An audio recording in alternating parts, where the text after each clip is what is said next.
क्या आप बवासीर यानी पाइल से परेशान हैं? चाहे सूखी या खूनी बवासीर या फिस्टुला फिश्योर, हर तरह की बवासीर का शर्तीय कामयाब इलाज मौजूद है। Customer care 7207-430-058। आइए नाज़रीन, अगली खबर हम आपको बताने जा रहे हैं जो कि नामपल्ली मदीना एजुकेशन एकेडमी से है। मदीना एजुकेशन एकेडमी के ऑडिटोरियम में जो है कल एक टेबल मीटिंग बुलाई गई थी, जहां पर कुछ कायदीन और कुछ मौलानास ने शिरकत की। वहीं पर जो है इस मीटिंग में कुछ भगोड़े भी नजर आए जो कि इलेक्शन के टाइम पे भाग जाते हैं। इलेक्शन के बाद फिर जो है अपना हक जताने के लिए वापिस आकर पब्लिक के सामने बैठ जाते हैं। पता नहीं इनको शर्मिंदगी महसूस होती होगी या नहीं होती होगी, क्योंकि किसी को भी धोखा देना, किसी के पास से पैसे खा जाना, इलेक्शन के सामने गायब हो जाना, इलेक्शन खत्म होते की जो है फिर अपना चेहरा लेकर आवाम के बीच में आ जाते हैं। ऐसे भी लोग नजर आए। तो बहरहाल जो है कल मदीना एजुकेशन एकेडमी में एक टेबल मीटिंग मुनक़िद की गई थी। उसमें इस बात को लेकर मशवरा किया गया कि इस बार जो है चेयरमैनशिप हो या एमएलसी हो, वो अच्छे इंसानों को देना चाहिए, चमचागिरी करने वालों को नहीं देना चाहिए, इस तरह से इनका कहना है। तो बहरहाल जो है इसमें से कुछ बहुत सारे दानिशमंद लोग हैं, बहुत सारे अच्छे लोग हैं, तो कुछ भगोड़े किस्म के भी लोग हैं। तो आइए वो नज़ारे हम आपको दिखाते हैं। डिस्ट्रिक्ट्स में जब सर्वे करें हम लोग इलेक्शन से 1 महीना पहले, तो लोग इतना तैयार थे कि इलेक्शन अगर आज हो गया तो हम आज बटन दबाएं, और रिजल्ट उसी को डिक्लेयर हो गया था। देखिए तो एक बड़ी बदबख्ती की बात नहीं है हमारे लिए। मुंबई में तो जैसे हम लोग यहाँ नहीं पहले से बिस्तर भी कटा रहे हैं, हाथ भी कटा रहे हैं, पैर भी दबा रहे हैं, लेकिन जब रिश्तेदार आता है किया करते 1 दिन 2 दिन का नहीं होता है, ये करना है, ये काम कंटिन्यू चलना है। तो वो प्रेशर ग्रुप कैसा बनता, इसमें किसको चुनते? करीब 50-55 बहुत ही नामिनल कमियों के सामने नौ करने वाले तो वो लोगों को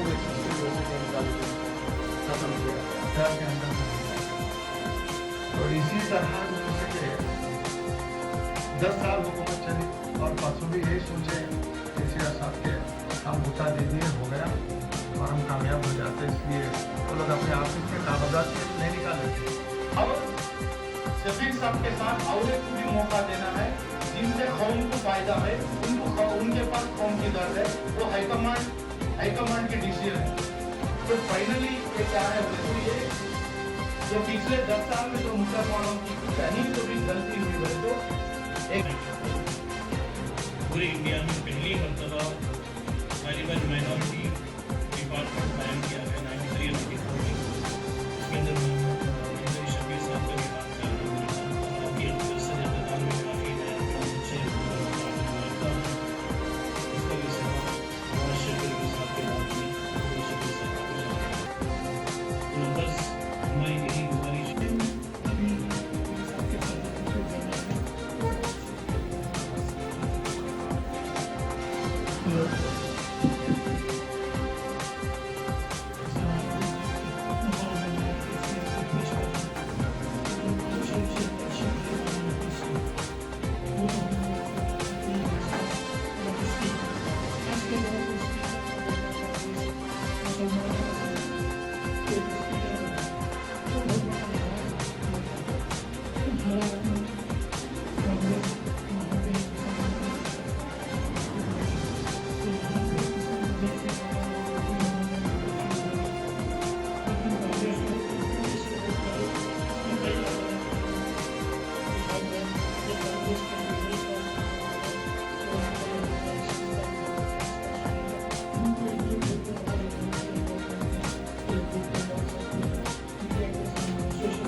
आज की इस नशिस्त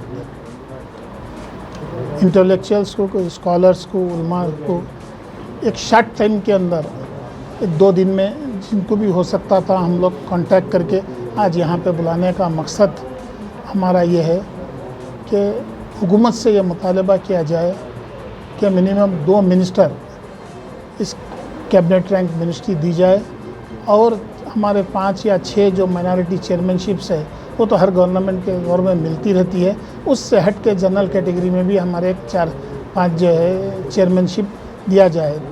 ज़्यादा से ज़्यादा लीडरशिप को हम ये चाहते हैं कि डेवलप करें। जो आज कांग्रेस खुद रेवंत रेड्डी साहब जो पीसीसी प्रेसिडेंट भी है और चीफ मिनिस्टर भी है, इस इलेक्शन के अंदर इन्होंने ये महसूस करे होंगे कि पिछले कई सालों के अंदर लीडरशिप का फुकदान है। लीडरशिप नहीं है डिस्ट्रिक्टों में। डिस्ट्रिक्टों से लीडरशिप को जो है ना, आज जब इख्तिदार में हम हैं तो उनको नुमाइंदगी दी जाए ज़्यादा से ज़्यादा, ताकि मुस्लिम लीडरशिप डेवलप हो।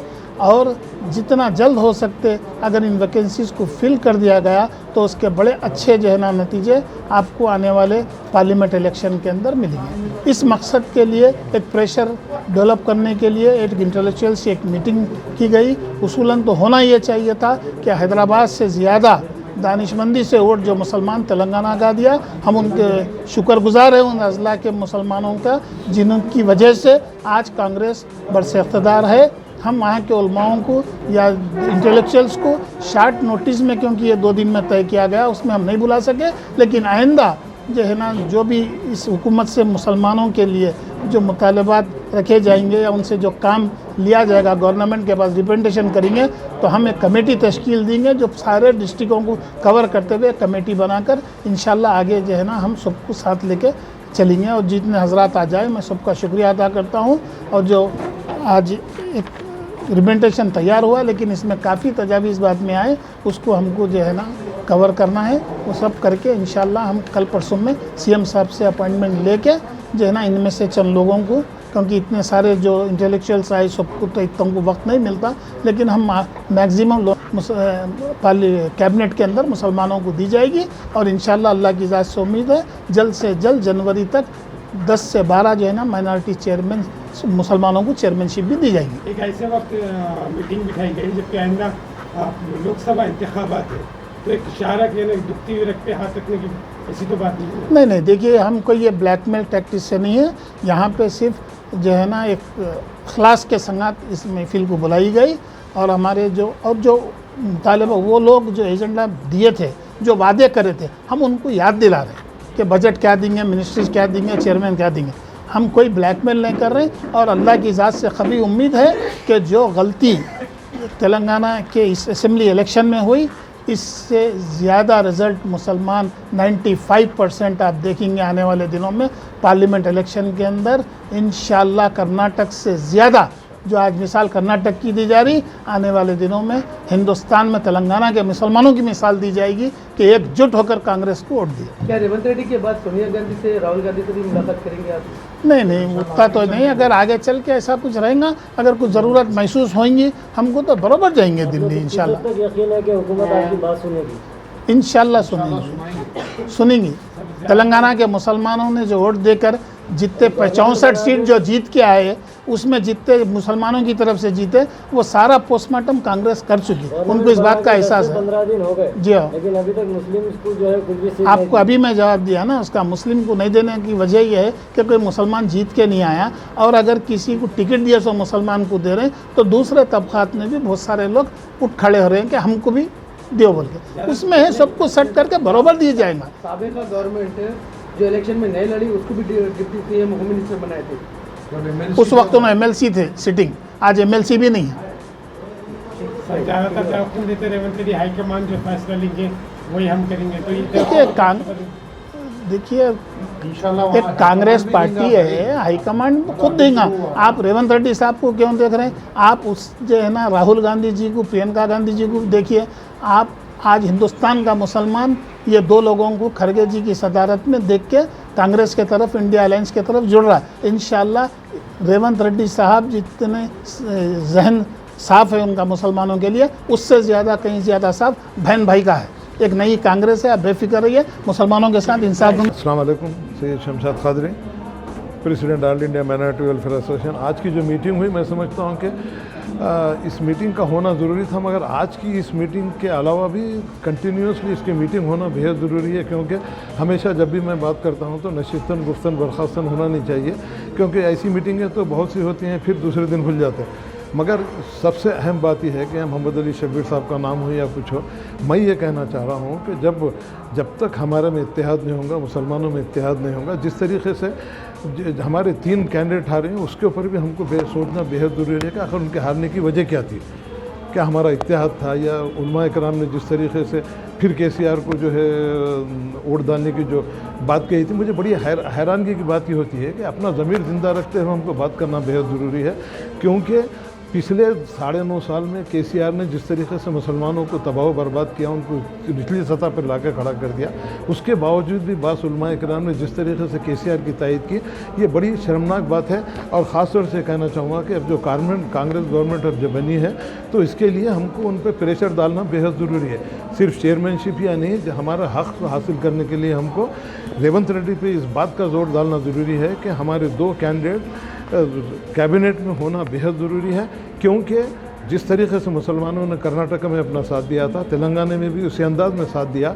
सिर्फ मैं समझता हूँ कि हैदराबाद सिटी को छोड़ के जितने भी अजला के मुसलमान थे, उन्होंने ज़्यादा से ज़्यादा जो है अपना वोट का इस्तेमाल करते हुए अपना हक़ हासिल किया। तो मैं ये कहना चाहता हूँ कि ऐसी मीटिंगों में बार बार होनी चाहिए और प्रेशर ग्रुप के साथ इस बात का हमको जो है तैयार करना चाहिए कि हुकूमत पर जो है दबाव बनाते हुए मुसलमान मिनिस्टरों को कम से कम 2 मिनिस्ट्री तो मुसलमानों को देना चाहिए।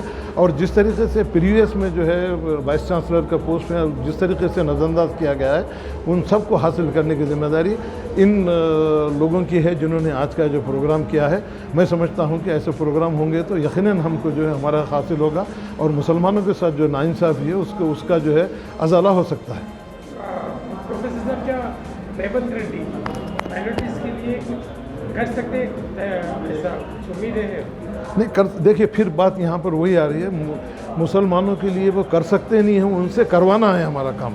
जितने भी मुसलमान हैं, जितने बड़े बड़े लोग हैं, उलमा इकराम हैं, दानिशवरान मिल्लत है, उनकी अब ये जिम्मेदारी बनती है कि रेवंत रेड्डी से मुसलमानों के लिए काम कराने की जिम्मेदारी आपकी हमारी है। वो करने वाला है या नहीं करने वाला वो नहीं है। जो हक़ हमारा है उनसे हासिल करने के लिए हमको उन पर दबाव डालते हुए इस बात का हमको सबूत देना है कि हमको मिल्लत और कौम के लिए काम करना है। और रेवंत रेड्डी को हमारी तरफ झुकाते हुए मुसलमानों को ज़्यादा से ज़्यादा नुमाइंदगी कैबिनेट में देना बेहद ज़रूरी है। उसके साथ चेयरमैनशिप जितने भी बड़े पोस्ट हैं उस पर मुसलमानों को फायज करने की जिम्मेदारी अब आपकी हमारी बनती है। आज की मीटिंग में शहर के अलावा अदला से भी कितने लोग आए? तो उसका तो मुझे अंदाज़ा नहीं, मैं भी खुद एक मेहमान के तौर पर यहाँ शिरकत किया था। प्रोफेसर साहब, क्या उम्मीद जाहिर करते कि अगर आप उतरेंगे रेवंत रेड्डी औकात पे उतरेंगे? यकीनन उतरना चाहिए। उतारने के लिए मैं फिर वही बात कर रहा हूँ कि आइए आपकी हमारी जिम्मेदारी है, उनको उतार के लाना ज़रूरी है। खुसूसी तौर पे वक्फ के मामले में जो बात आज तक केसीआर ने की थी, अब ये रेवंत रेड्डी की जिम्मेदारी बनती है कि तमाम वक्फ की जितनी भी जायदाद हैं उनको हासिल करते हुए मुसलमानों की फलाह बहबूद के लिए उसका खर्च करना बेहद ज़रूरी है। सिर्फ बातें करने से कुछ होने वाला नहीं है। अब ये उलमा इकराम हो या दानिशवरान मिल्लत हो या जितने भी बड़े बड़े असाब हैं, असर रसूल रखते हैं, उनकी अब ये जिम्मेदारी बनती है कि तमाम चीज़ों को छोड़ कर मैं एक ही बात कहना चाहूँगा कि अगर वक्फ की जायदादों को हासिल करते हुए उसकी आमदनी मुसलमानों की फलाह बहबूद के कर ले जाएंगे तो हुकूमत को हम खुद हमारी जानिब से पैसा देंगे कि लीजिए आपकी हुकूमत चलाइए, आपके पैसे की हमको ज़रूरत नहीं है। दवाखाने हमारे होंगे, मदरसे हमारे होंगे, नौकरियां हमारी होंगी, अगर वक्फ की जायदादें सही तरीके से उसका इस्तेमाल हो। आवाम की बेहतर सेहत के लिए यूनानी आयुर्वेदिक होम्योपैथी दवाओं से तजुर्बेकार डॉक्टर्स की निगरानी में तमाम अमराज का इलाज किया जाता है, जैसे कि weight loss, tummy fat, hair loss, joint pain, kidney stone, gall bladder stone, बवासीर, सोरियासिस, मर्दाना ताकत जैसे कई और दिगर अमराज का कामयाब शुदा किफायती इलाज किया जाता है। हिजामा फिजिकल थेरेपी, फीट थेरेपी, अपनी बीमारियों से छुटकारा पाइए। More living herbal wellness centre आइए। हमारा पता Toli Chowki, Aditya Nagar colony, Hyderabad. Customer care 7207 430058।